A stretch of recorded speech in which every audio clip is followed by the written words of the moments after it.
Welcome back to Grill About Town. I am Amila Skepe, and today's special guest is indeed Purity Khosa, a marine tour guide at Raggy Charters Eco Tours in Agobe. Purity, my darling, thank you so much for joining us. How are you doing? I'm very well. Thank you so much for inviting me into your amazing office. You're most welcome. We are happy you're here finally. Yes. And what was the inspiration behind choosing to be a marine tour guide? Purity, let us know. Actually, it didn't start as me thinking about becoming a marine tour guide. I would say it was curiosity. I was very curious about the ocean. Remember, I told you last time that I'm from Bushbuck Ridge. We Yes. don't have the ocean up there. I knew nothing about the ocean. So when I came down to Port Elizabeth to study my degree in tourism management, I saw the ocean and I was curious. So from the curiosity, it led me to finding out what's out there and getting into it. Yeah. Awesome. And how does Raggy Charters contribute to marine conservation and the protection of endangered species like the African penguin? The biggest project that we have is education. I think is the most important one because if you don't know what's out there in the ocean, how can you protect it? So we have so many projects that if I start listing them now, we won't have enough time to accommodate all of them. But education is the number one that we focused on. Like myself, I go to townships or whatever school that I can find. I talk to the kids about marine conservation, the importance of protecting our waters. And a lot of times we would give these kids projects to work on and eventually get those ones that put a bit more effort onto the boat to get to see the animals in real life. Yeah. Great. And what are some of the challenges that you face as a marine tour guide? Um, the number one has to be seasickness. Of course, it's natural, it still happens. It still happens.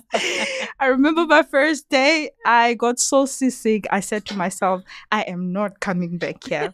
But, the moment I get back to land, everything disappeared. And all I can remember was the first whale that I saw, the dolphins. And I was like, no, man, I want to see more. So I went back and of course I found ways to cope with the seasickness, things to do and not to do. And the best places on the boat to avoid seasickness. And I think I'm doing very well.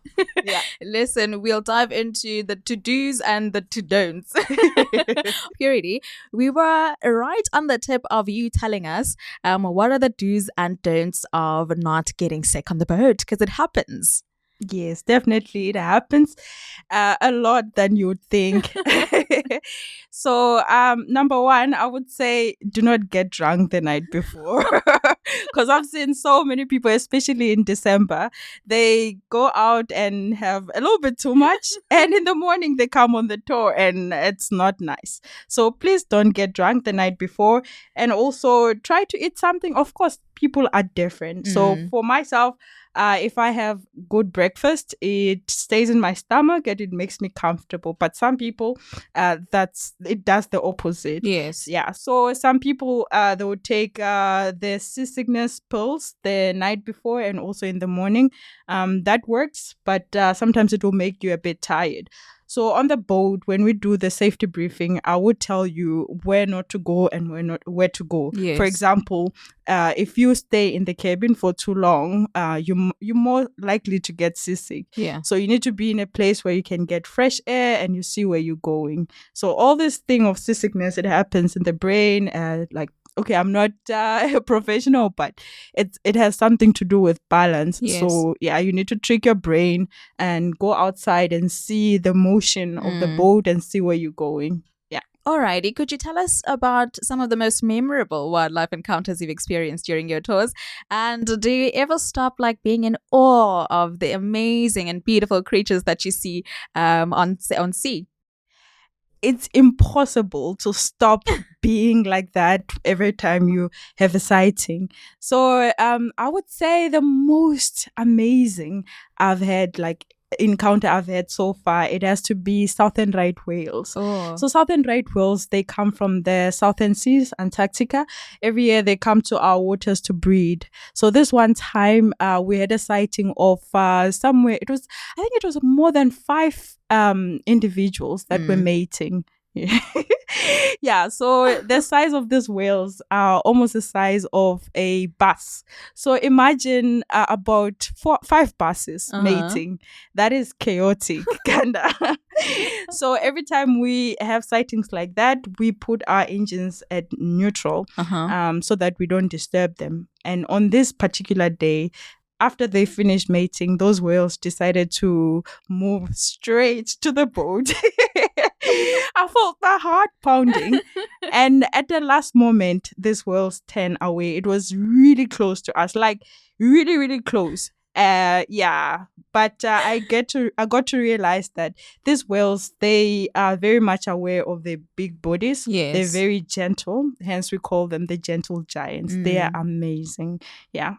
And what are the key initiatives that Raggy Charters is proudly part of in raising marine conservation awareness? I know you mentioned education earlier, but what are the rest? Because I know there's lots. Yes. So right now we are working towards protecting our African penguins. Yes. As you know, that they're critically endangered. And some of the things that are causing the decline is the ship-to-ship bunkering. Like certain ships that are out there at sea that work as filling stations for other ships. You know, every time, wherever there's humans, there's always human error. So sometimes it results into spills.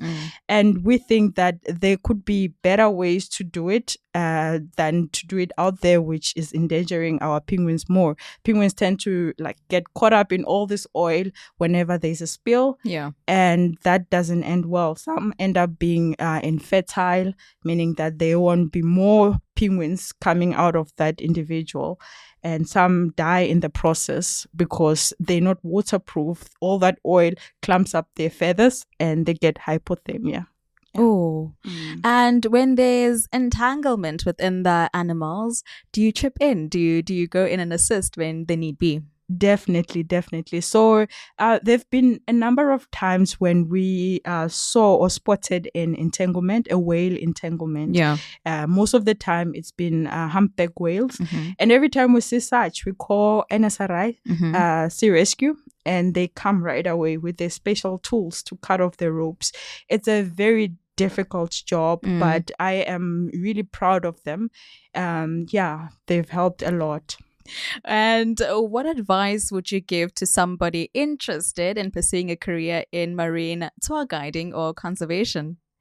I think you have to be passionate about it. Right. Because I know that we always want to have a career that has lots of money and stuff like that, you know. But I think passion should be number one. Yeah. Because it requires a lot from you. Yeah. Right, Purity, thank you so much for joining us on Girl About Town. That is how we conclude our conversation. It was educational and informative. So thank you so much.